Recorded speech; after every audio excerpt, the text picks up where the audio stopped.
Hello everyone, welcome back to the channel. So today I wanted to talk about a series I've not heard being talked about as much, and it should because it is so deserving. Netflix is The Dragon Prince. Now, I it was only on watching the first season of The Dragon Prince and noting some similarities there that did some research and realized that one of the lead writers from Avatar: The Last Airbender, Aaron Ehasz, actually wrote, or he was part of the creative team for The Dragon Prince at Netflix as well. And you will note the similarities almost immediately from the structure of the episodes. The first episode being book one, to the humor, how the characters interact with each other, just the visual cues, and subtle nuances that you'll see with each character and the world itself, the adventures that they go on, and what they experience. You note a lot of similarities between this and the not just the Last Airbender, but the Avatar series as a whole, right? I mean, where Avatar is concerned, I fall somewhere in the minority where I enjoyed The Legend of Korra a bit more than I did The Last Airbender, and I knew I'm gonna get a lot of flack for that. But I consider the Last Airbender to be the better overall series. But I did feel that The Legend of Korra did a lot of things significantly better. And one of those things would be, well, it just had a lot more interesting and fleshed out characters for me. And yes, we can make the argument that for Last Airbender, we had Zuko, who was a very conflicted character, but the main villain of that whole series is Fire Lord Ozai, who was, for the most part, evil for the sake of being evil. He didn't really have any complex motivations, right? He just wanted to see the world burn. And sometimes that is good, but I felt like it could have, I don't know, it would have taken away the focus from Zuko, to be honest, because of his relationship with his father. So I'm glad they went that route. But it worked for Last Airbender, and what the approach that they took with Legend of Korra actually worked for it as well, and that just appealed to me the most of the two, right? With Korra, between Amon and to be fair, the villain for book 4 in Korra didn't impress me all that much, Kuvira, but between Zahir and Amon and Unalaq, even they really those characters, those villains really impressed me. And that aside, Korra tended to address a lot of she was engaged in a lot more politics, right, and social issues of equality rights for benders versus non-benders, etc.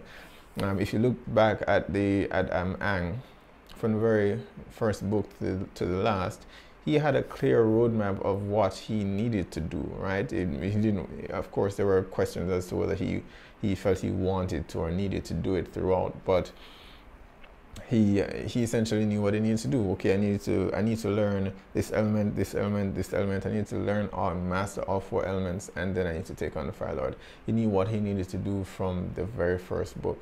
Whereas The Legend of Korra, it was a bit more complicated than that, right? And yes, I know where the romance and relationships are concerned. It's usually people's least favorite thing about Legend of Korra. But again, she's a teenager, and it's not something I minded. I don't want it to be at the forefront, and I don't believe it ever was. It was always a backstory and to everything else that was happening, and I'm quite fine with that. But she had to deal with politics and the world not needing the Avatar anymore. And I mean, whenever Aang met someone and he declared, for the most part, that he's the Avatar, everyone was overjoyed. Oh, this is the Avatar, and they were in awe. Whereas it was the opposite with Korra, is that the world had forgotten, because they've had years and years of peace and decades of peace, and they've forgotten the Avatar. They've lost touch with the spirit, with the spirits themselves, and the world was just not very balanced in that way. And so she had to deal with all those issues, and it was just a bit more complex than say The Last Airbender. So that worked for me. So if you like The Last Airbender, that's fine. If you like Korra, that's fine. I think both work very well for what they were trying to accomplish. Right. So back to the Dragon Prince. As I mentioned before, you will know some similarities between the Dragon Prince and the Avatar series, and you'll note that almost immediately with the opening, the intro. Where they explain how magic essentially works in this world, where rather than pulling from the elements earth, fire, water, and air, etc., it's pulled from 6 different sources, which the ocean, the sky, the earth, the sun, the moon, and the stars, right? And so they pull magic from these different elements, but the world itself is a bit different in that not a lot of people can actually do magic, and humans less so, because from what we've seen, humans cannot do magic in this world, but just the elven race that they are in conflict with. I mean, that was something that's a bit surprising to me, because as it is, the conflict began as a result of magic to some extent, or at least at on the face of it, because there's a lot that has not even been revealed to us in terms of how the war itself began. I do know that I mean, the elven race pushed the humans in this world. They at some point they were integrated, living and sharing this world that they were in. But later on, when man, unable to use magic, in some jealousy, devised a way to use dark magic, which pulls from life force, right? From life forces all around, and the elven race didn't take too keenly to that, being their race values life itself, and humans are doing the exact by doing dark magic, they're showing that they don't value life all that much, because you're literally taking away from the life around you, right? And on seeing that the humans decided to take up dark magic, which seems to be taboo for them, for the elves. They fought the humans and pushed them towards the west, and created a border that no human was allowed to cross. And I mean, it's an interesting it's interesting to me, because I don't understand why, and hopefully maybe later on that's explained a bit more, why they need to go that route, because as far as I could see from watching the entirety of season 1, the elves are much more capable, much more skilled than the humans in every way, right? The very first few episodes centered around King Harrow and these Blood Moon elves that were attempting to assassinate him, and they were, even before I think they made the pact, because what happens later on, essentially they're using some form of magic where they're bound by blood to actually complete this pact contract that they've made, and if they don't, then they tie themselves with some ribbons to mark that, and essentially wherever that is tied will begin to wither away if they fail to complete that mission, right? And prior to even making the pact itself, we saw one of the soldiers being chased through the forest, and the elves were moving just moving so quickly, jumping from tree to tree. It just seemed as though, in terms of agility and strength, they seem to have an upper hand on humans. So I can't fathom as to why they felt they needed to go that route. If it would not have been easier to just those magicians, those humans who took on dark magic, to isolate them or make some laws or something to prevent that. Although I suppose it wouldn't have gone over so well, because I believe even while they were living together, there was still leadership on both sides, and there's that needed to be taken into consideration. And so they pushed the humans to the west, and they seem to be living, managed to survive there. From where we saw King Harrow, I mean, the kingdom seemed to be doing well. Yes, I'm sure they had challenges, but I don't see the need. I didn't see why the conflict was there to begin with. Yes, they were pushed out and they were moved to the west, but if you're why did you want to go back is what I guess I'm getting at, and why was it necessary to keep that war going in order to go back to where you came from? If you made your home here and everyone was, it's not, the land was bountiful. It's not as though they sent you off to some deserted location where the people were dying and they couldn't survive, and they seemed quite peaceful and quite fine. So I was a bit confused as to why. But for the elves, I understand why the war was still going, because apparently at some point in the past, the humans, after being exiled, essentially kept the war going, and they somehow managed to, using dark magic, to kill the dragon that was protecting the border, who was, I mean, the elves appeared to worship the dragons as these almighty beings, right? And so that was a huge thing. And for the elves, it seems to be for revenge, which I understand. But for the humans, I just don't get it. I mean, perhaps it's a case where, okay, we lost our home and we're not content with just staying here. We want to get back to our home. But given how long the war has been going, I reckon that a lot of these people don't remember that anymore, or the people that are now born or there in control, ruling the kingdom, probably don't remember the war all that much. I mean, the king himself is from what he recalls, he seems to believe that he deserves what is happening, and I mean, his advisor, Viren, they seem to have a very close relationship. Viren at first, and I'm still not sure where exactly he falls, while he, you know, on advising the king that, okay, these assassins are coming in to kill you, he seemed to generally care for the king, and they seem to have a very good relationship. Of course, you know, later on that that he, or supposedly, has the king killed or kills him himself.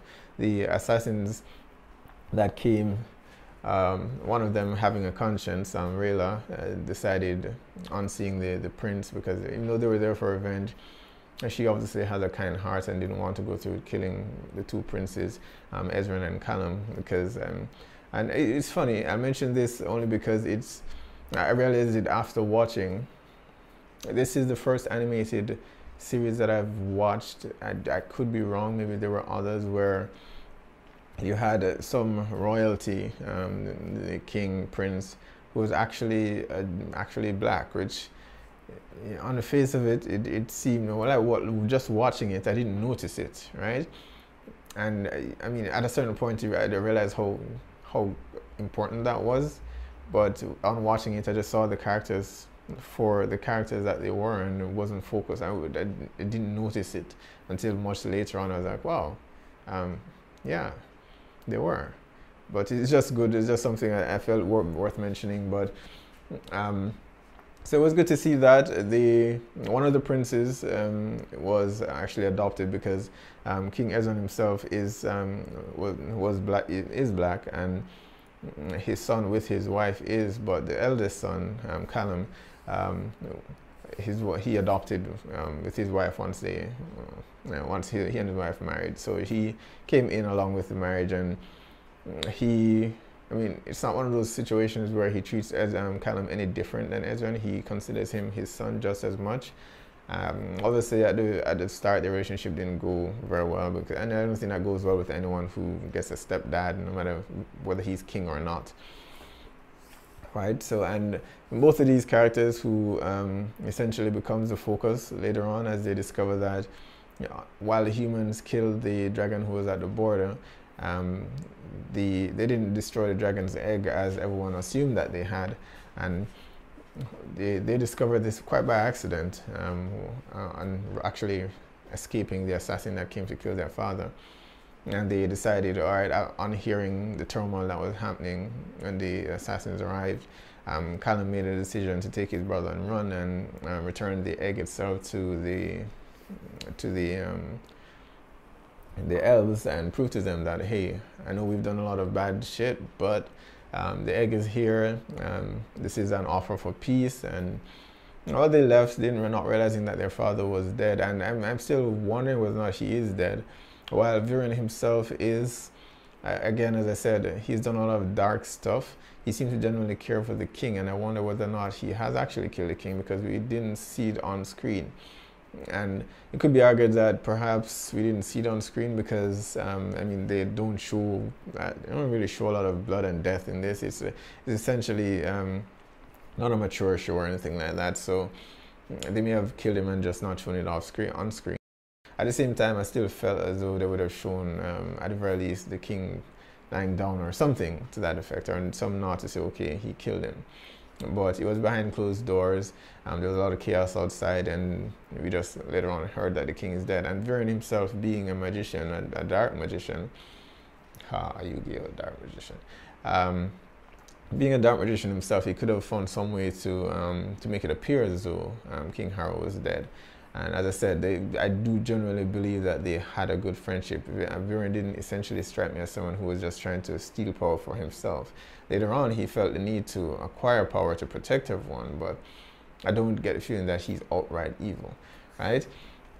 So the princes went on, of course, and a lot of adventures that they've been through in their journey, trying to get the egg back to the elves, and during that process, the egg itself was they had an accident. It fell in ice, and they could feel its life force fading. So they hear about this young girl who was injured at this village, and she was healed by this stranger in the mountains, and they managed to find some way to heal the egg. But the person that they found, it turned out to be an illusionist who did illusion magic, not necessarily, he wasn't able to heal anything. And the girl's pup, it was a dog that was actually healed, a wolf of some sort. One of its leg was, it lost a leg, and she brought her dog to the illusionist to heal it. And what she did instead was to actually use some illusion magic to actually make it appear as though the dog recovered that missing leg, but instead it was the fourth leg that was recreated was actually not real. Right, and if anyone who actually has a dog, you know, if a dog who may have lost a limb, you know that they actually do quite well on 3 legs, just as if they had 4. Maybe not the same, but they actually are still capable of doing pretty much the same things. Right, they're very adaptive in that way. And so while the dog, I believe she gave the dog a necklace to keep the illusion going, and no one really noticed the difference. And of course, the theme of that story being, okay, for persons to see the dog, not to focus too much on the leg that is not there, but the dog itself, which was very happy. The dog was happy, right? It wasn't. The leg wasn't there, but it didn't let that affect how it did everything else. But everyone who immediately saw the dog, that's the first thing that they saw.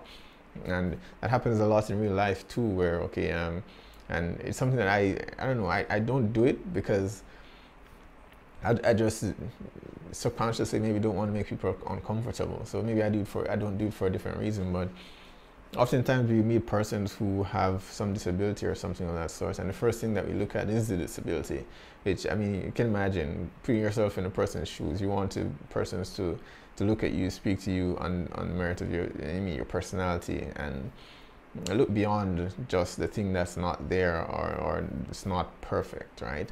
And so that was it. That was what the message they were conveying here for that journey that the 2 princes went on. And of course, the illusionist could do nothing for the egg, but at that point, Callum managed to not master, but he's been toying with the idea of magic up until that point. He really sucks at swordsmanship, and he said he felt as though magic was his true calling, and he found that this box that he had picked up from the lodge that his father sent him to just before the assassination attempt, and he's been using it as to try to learn more about the elements and magic itself. And the illusionist gave him the idea of using this, creating a storm to hatch the egg. right? And at the end of season 1, it was successful, and we had our little dragon prince. I do wonder whether or not the dragon prince, the title itself, is actually referring to the dragon, or as we saw in season 2, referring to Ezran himself, who is later in season 2 revealed is actually capable of speaking and understanding animals, right? And he seems to be able to communicate with the dragon, the baby dragon himself. So I do wonder if it's just a play, and dragon prince meaning, okay, the prince who can speak to dragons. I don't believe it's something that has been possible before, or at the very least it's hinted at that it's never been possible before. And Xadia herself, who in season 2, Xadia and her brother, I forget his name, they're sent by their father Viren, who is now in control because the king is dead, and he's the advisor. The princes are missing and presumed dead to some extent. Their aunt, Aunt Amaya, who in some ways, if you did watch Avatar, General Amaya is very similar to General Iroh. They're both generals, funnily enough. So she's kind of like the General Iroh of this series. And again, so something, again, similarities there between Avatar and the Dragon Prince. And she's really a badass character, as Iroh himself was. She uses sign language to communicate, but she's a very skilled warrior, and she had been at the wall. She'd been assigned to the wall and stationed there for a while, and she only came back on hearing that King Harrow had passed away. And she does not trust Viren, so understandably. So she came back to protect the princes and ensure that they were safe. Of course, they did meet up at one point, but she's a skilled warrior, but the princes knew that the very first thing, because of the rift between humans and elves. While Rayla, they had befriended Rayla, the elf with a kind heart and Australian accent. Yeah. While they had befriended her and she had agreed to help them return the egg and try to broker peace between the two races, they knew that their aunt was a pretty fierce warrior, and she was a bit more direct, and she would probably kill and ask questions later, right? Because they've just grown over the years, the war, they've just grown to hate elves and vice versa. And so they chose to not explain to their aunt and to try to escape. And so she's not fully aware of the situation as it is now. So after Viren took control, he sent his son and daughter, Xadia, and her brother, I keep forgetting the brother's name. He's a bit of a goof, a skilled warrior to some extent. We saw a bit of him in season 1 training Callum. And he seems capable, but eager to please his father, right? So again, something of a similarity between Zuko and King and the Fire Lord in Avatar, and minus the burn scar, of course. So the characters are a bit more playful there, so that seriousness isn't conveyed as much as it was in Avatar, right? So he sends them both and tells them to retrieve the two princes, but he says to the son that what he should, or when he finds them, he expects that when he reports back, he should report that the princes were dead. So he didn't directly tell him to kill them, but essentially was saying, when you find them, be sure that you kill them. And it was at that point that I began to rethink what my thoughts about Viren before. Because he seems to now be going down a dark path, and when they do find them, I believe there's still some hope for Viren's kids, because Xadia herself, Callum has a crush on her, but she clearly likes him as well.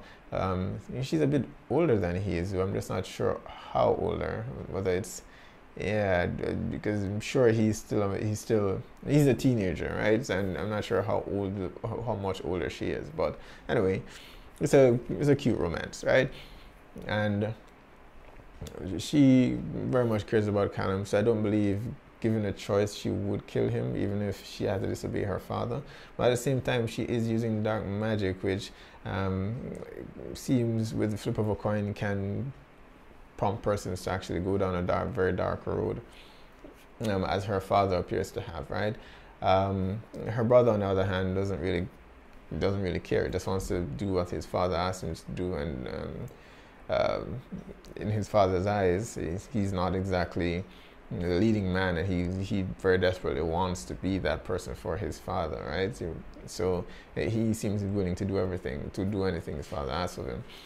And he does try to do to kill Ezran, Prince Ezran, later on in some contraption, some slide that he built, and he messed with the roping to ensure that it would go badly, and then there would be an accident and the prince would die. Well, luckily Rayla came around and somehow managed to save them there. And I mean, later on in the series, in season 2, it's more about the journey of getting the dragon prince there. It's no longer an egg. It's now a baby dragon now, which is good and bad. I guess an egg would have been a lot more easier to transport. Now they have an actual thing that's thinking and moving on its own. And they were trying to teach it to fly, which didn't go that well. But I mean, it's getting fun along the way for the journey itself. You'd think it'd be a bit more dangerous. I mean, two princes who know nothing about the world have spent their entirety of their life at the castle, and suddenly they're tasked with ending this huge war. But I mean, they have Rayla with them for the most part, who has protected them. And I believe they now have another aide, their aunt's tracker, who she sent him to find the princes after she suspects that Viren was up to something. And he initially found them and thought the elf Rayla was bad news and tried to take her out, but he later on learns that okay, she's not doing this, they are doing this, and she's just trying to help them to get to the border. And so he seems to be on board with everything. They do get separated later on in season 2 because I expect it to happen. The boys later on learn that their father died, and without a king on the throne, Viren himself has taken control. You know, Viren tries to while he attempts to restore power, he needs the support of neighboring countries, and he tries to do that by appealing to the leaders of the other 5 countries and 4 countries, I believe, and telling them this story about how he's essentially using the hatred of the elves as propaganda to try to get his way. And these leaders are not necessarily the brightest, of course, so most of them, all right, if that guy is doing it, then I'll do it, and that's pretty much how they made a decision, right? With the exception of one young lady who, she's around Prince, I wouldn't say she's not Khan's age, she's around Ezran's age, maybe say 7 or 8, and she heard his story, and she essentially says no, she's not willing to send her people to war, just from one speech that he has made, essentially trying to get them riled up to start a war that may or may not be necessary. And if you're someone who's been watching Game of Thrones, she very much reminiscent of that. Damn it, I can't. The little girl who sided with Jon Snow. I cannot remember her name, but she became very popular after following that episode. Men trying to tell her what to do. But I can't remember the character's name at the moment, but she was a standard character for sure in that season.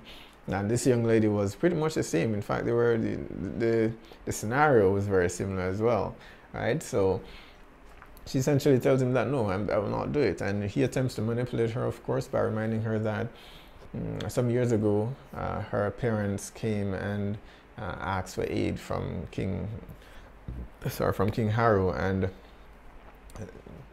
King Harrow himself, being a man of the people, he had a big heart, and he seemed to always want to help, but it seemed as though he was attempting to get redemption, that seems to be the driving factor behind a lot of the decisions that he actually made. Right? It's like, okay, we did some terrible things, so we need to do this to try to earn some forgiveness, right? And Vern, of course, was not really having any of that. He again, it conflicts with Varen because he generally seemed to want to look out for his people, right? It's a bit selfish, but I could understand where he is coming from. And when her parents came before them and asked for help, she was like, yeah, we won't turn our backs on you. And Vern, of course, didn't agree. He said, okay, if we help them, that means thousands of our people will die. And I mean, King Harold said, right, if people are going to die then and suffer, then we'll suffer together, right? And it was at that point that Vern came up with the idea to actually use dark magic to slay this fire golem somewhere in the mountains, and use that to combat the winter, which is preventing some of their crops from actually growing. And of course, a lot of people were against it. Harold's wife, the prince's mom, was actually also against it because, as she rightly pointed out, dark magic always comes at a cost. Right? It's not always best to take the easiest way out, and there's always a cost to that. So they did manage to succeed and retrieve the golem, the heart of the golem, and solve that problem, but they lost the queen in the midst of the battle as well, escaping because it was very close to the border, and the thunder dragon, who was near the border protecting it, eventually came down, swooped down, and started to attack them.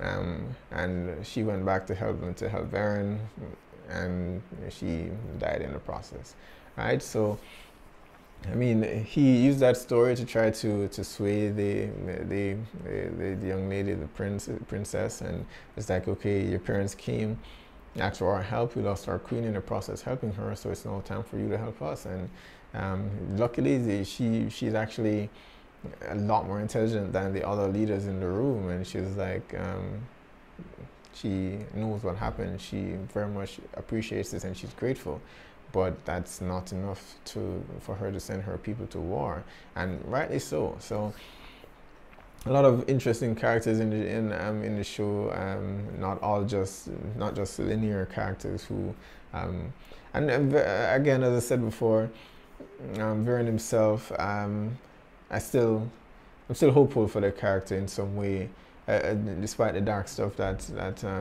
we've seen him do so far. For the most of season 2, it seems to focus on this mirror that he's been obsessed with since season 1, actually, but it wasn't as apparent in season 1. The very first episode, I believe, we do see him standing before a mirror, or looking at a mirror and then covering it up when someone came in the room. So it obviously had some significance, we just didn't know what. And in season 2, they explored it a bit more, where it appears as though the mirror acts as a portal, or at the very least allowed him to see into some other world, which I suspect is perhaps the other side of the border. I don't know for sure if that is the case, but he attempted to communicate with this dark magician, or it appears as though an elf who uses dark magic. Well, we don't know what yet. Initially, they weren't able to communicate, and he essentially gave him some instructions as to some, not verbal instructions, but just made some gestures and in terms of what he needed to acquire, and he got everything he asked him to get, which was dangerous. I mean, some guy just appears in my mirror, and says, "Do these things." And I'm like, why? But I mean, Varen had some genuine curiosity because he claimed that the king himself would not let that mirror out of his sight. So it alludes to something else that may have happened, and perhaps as to why King Harold himself felt so much guilt about the war itself. Prior to that, he left a letter to Callum to say that he would explain some things and tell him a secret.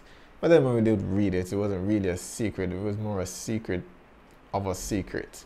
Right? He was just telling him about the box that he found at the lake house, and he didn't really tell him what it was for or about. He just told him to, hey, find this, look at it, and try to figure it out. Yeah, that's stupid, Dad. But I do suspect it is somewhat related to the guy in the mirror as well. And we do see later on when Callum attempts to use dark magic, it attempts to, he sees a darker version of himself with black eyes and attempting to seduce him into giving in to dark magic, and eventually repels it. But again, it was very similar to, I don't know, in some ways it reminded me of the guy who was actually in the mirror, and these two events were happening simultaneously, which for me give some credit to that assumption. So Vern himself later on, he does do what the guy in the mirror tells him to do, asks him to do, and eventually some slug thing crawled over his ear, and they were able to speak to each other. And I don't know who voiced the elf, but he did a really terrific job. It really sounded sinister and evil. But he told him his name, but when he attempted to find the books, because Vern himself was still very cautious, smart guy, right? And he attempts to find out from their archives where this name was, and every single time he comes across the name, it's the name and the information relating to the magician vanishes. And so, but I believe he was manipulating him to some extent, because he knew Vern was very curious, and eventually that would be his downfall. So he would do whatever it took for knowledge, right? And he gave eventually, I mean, he did the spells that he told him to do, because Vern realized he was quickly losing power, because while there was no one on the throne, and he, second to the king, being the advisor, he had a lot of power. There were a lot of people who questioned his decisions, right, and who were desperately trying to find the prince. And so he knew there was a countdown, there was a clock against him, and he needed to secure power before the princes were found. And I mean, eventually they found out that he convened a meeting with the leaders of the other countries, which only the king is allowed to do, and he forged the prince's name, the king's name rather, to actually get that done.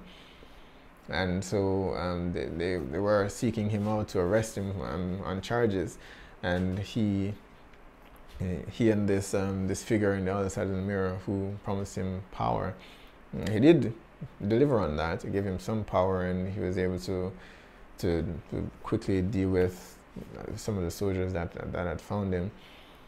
But when it came down to it, I don't know what game the guy in the mirror is playing exactly. I don't remember his name, but he took the power back, but the worm thing crawled into Vern's ear, and yeah, that was kind of creepy. But he crawled into his ear, and we don't know what happened just yet. I suspect he's going to maintain some sort of connection with him, and he has larger plans in mind that he will explore later on, and he's just using him as a tool to that end. My suspicion being that he is a magician. This is my theory, that he's a dark magician, an elven dark magician. And as I mentioned before, the elves do not like dark magic, right? Because they value all life itself, and dark magic is the opposite of that. So to have an elf doing dark magic, I would assume is a lot more taboo than humans actually doing it. All right, so I suspect that he is a magician on the other side of the border who has been locked away. Right, and we didn't see him in a cell per se, but it did seem to be in a way confined to that one room. He kept coming back in and out, but he seemed to always come back to that one place. And I suspect that he's locked away there in some area where he's not able to communicate or see anyone. And somehow he cast some magic, and perhaps made a deal with King Harrow sometime in the past, which is why King Harrow which didn't work out very well, and which is maybe why King Harrow felt so much guilt. And so I suspect he's locked away there, and he's looking for a way to get out. So he's looking for dark magic users to aid him in getting out. And in Vern, he's found just what he was looking for, right? And So they eventually capture Varen, and I'm assuming he gets locked away. The princes themselves have almost gotten to the border, but they decide to separate because they've now learned the truth about what happened to their father, that he died. I mean, they now know that Rayla had a hand in it in terms of, well, not necessarily directly killing him because the assassins weren't the ones that killed him, but they did go to the castle with the intention of killing him. So in a way, they were responsible, right? And they have forgiven her. You know, they didn't like that she lied to them, but they've come to know her over the course of the journey and know that she's a good person. And so they decided to separate. Ezran decided to do the adult thing. He, being the youngest character, he likes to do the youngest thing. So he's a very smart kid. Decides to go back to the kingdom and rule. You know, because in the absence of the king, it's a bit chaotic there now. But another concern being that he doesn't have anyone to protect him, right? So I mean, his aunt, I'm hoping, you know, will be there.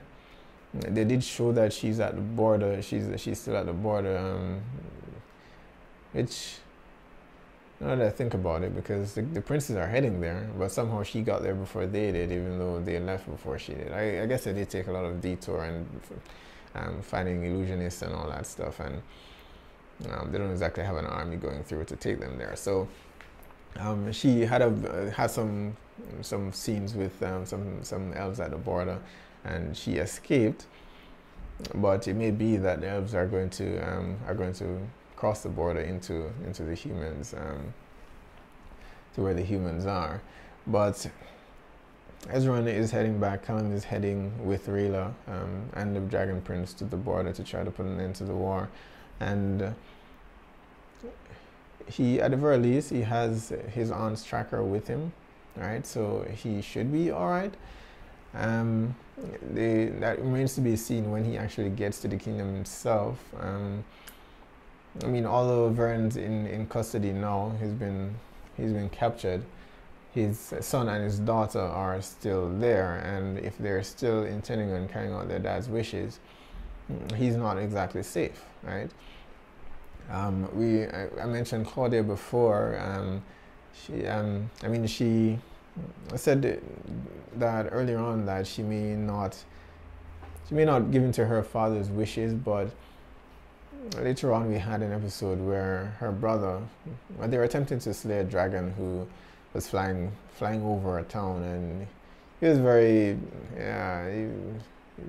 head first and shoot without asking questions, and he attacked the dragon before it did anything.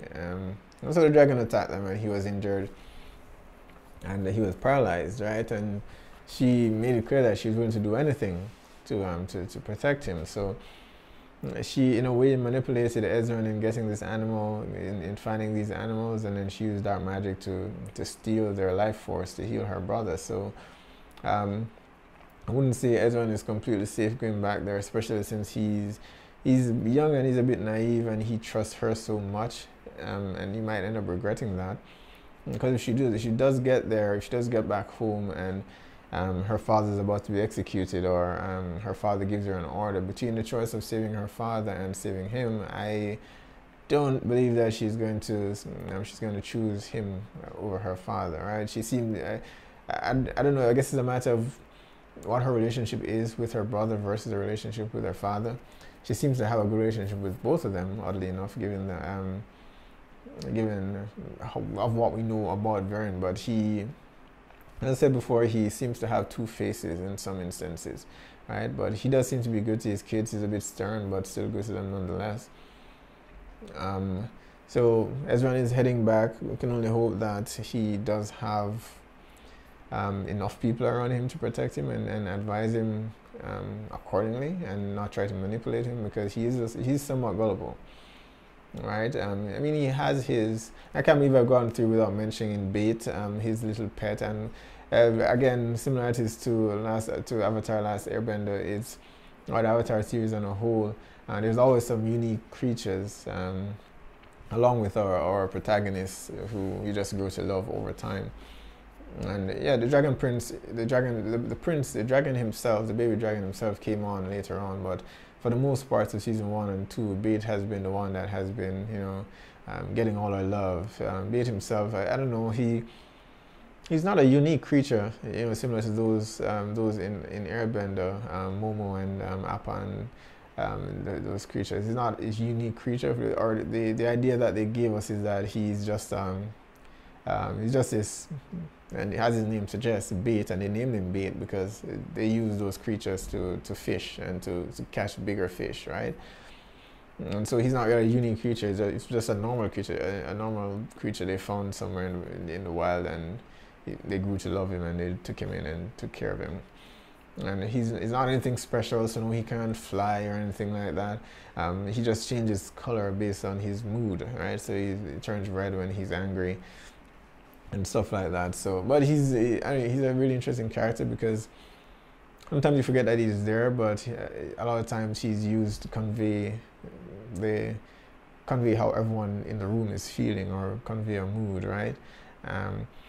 So love Bait so far. I am hoping, I'm secretly hoping that he turns out to be some badass character, badass creature later on, protecting Ezran, because he's gonna need it, right? He's gonna need it. But so and he doesn't have the dragon, the baby dragon himself with him. The dragon went with Callum. But I'm sure he will remember their time together, and hopefully not grow up to be a huge monstrous dragon that comes to destroy the human race. So that is the journey so far, the Dragon Prince season 1 and 2. As I said, the animation, I absolutely love it. Well, I love the animation here. Overall, I'm not a huge fan of computer animation, but a few months back, Netflix released Godzilla, right? And if you don't check it out, or if you're a fan of the monster universes, be sure to check that out. Godzilla, which is it's a 3-part movie essentially, right? So I was a bit hesitant to check out the Dragon Prince, but then I saw that I didn't love the animation, but the story was really good. And I know a lot of studios choose to go the route for computer animation rather than hand drawn because it's a lot cheaper, right? But if the story is actually there, then I don't mind it so much, and I forget about it here in the Dragon Prince because the characters are so good, because the writing is so good, right? So I've just come to love it. But be sure to check out Dragon Prince. It doesn't get as much praise as it deserves. I mean, despite the similarities with Avatar, it is its own thing, right? And again, watching it, you will notice similarities, but I don't believe that's a merit against it. I mean, it's a unique tone that the writers themselves, you see it in every project that they've actually been involved in, and there's nothing wrong with that, right? Different projects draw inspiration from others, so it draws a lot of the good elements from Last Avatar, so and it works well here as well. But those similarities aside, it definitely stands on its own. It tells its own story. I do hope we get to see more. I do want to see how much farther Callum does get, whether he is able to learn magic, because as it is, the only thing he's been able to do is dark magic. He's realized that, okay, I believe the last episode, or the second to last episode, he managed to tap into the elements themselves. It's rare apparently, but it can in fact be done. But I don't believe this is the last bout we'll see of him and dark magic, right? Because again, it's just something that's so easy to do that it's something that you're often tempted. You're always tempted to go the easiest route possible to accomplish a task, rather than the one that's generally the most difficult or might take the longest, right? The fastest and easiest has always been more appealing, and as humans, that's just one of our flaws, right? So I'm interested to see how much further he gets with that. What will happen once they get to the border? Will the elves be open to listen, or are they too blinded by vengeance and they'll just attempt to kill them, and they'll have to retreat? We just don't know. Funnily enough, and perhaps in the next season they'll explore that a bit more.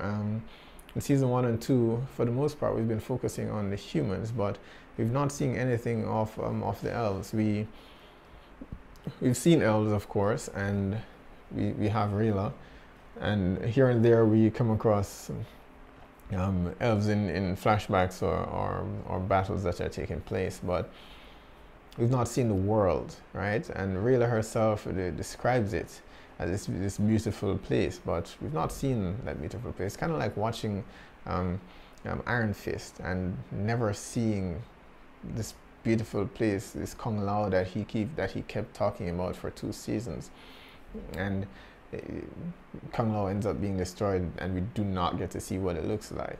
Right, so something like that. I do hope they don't make that mistake, though. So we've heard about it, how beautiful it is, how bountiful, how the creatures live there, the elves, dragons, and stuff, but we've not actually seen it up until now. So that's one of my hopes for the next season, is that yes, we've now seen what's on this side with the humans, what their motivations are, what their plans are, but we've let show something of the elves. What are they doing? Why are they doing what they're doing? We have some ideas. It's driven by revenge, but is it a monarchy there similar to the humans, or is it just every elf for himself? I want to see how the elves live there, right? So we haven't seen much of that. That's my one hope for the next season, to see more of that. So be sure to check out the Dragon Prince. There are 2 seasons up on Netflix now, and if you've already seen it, what are your thoughts on the series so far? Do you enjoy it? Do you like the similarities that you're seeing with The Last Airbender or not? If you're not a fan, I can imagine a lot of people aren't fans of Avatar, but I'm sure there are persons. So be sure to post down in the comments to let me know what your thoughts are, what you're looking forward to seeing for the next season. If you like what you've seen, be sure to hit like or subscribe, and I'll see you guys next time.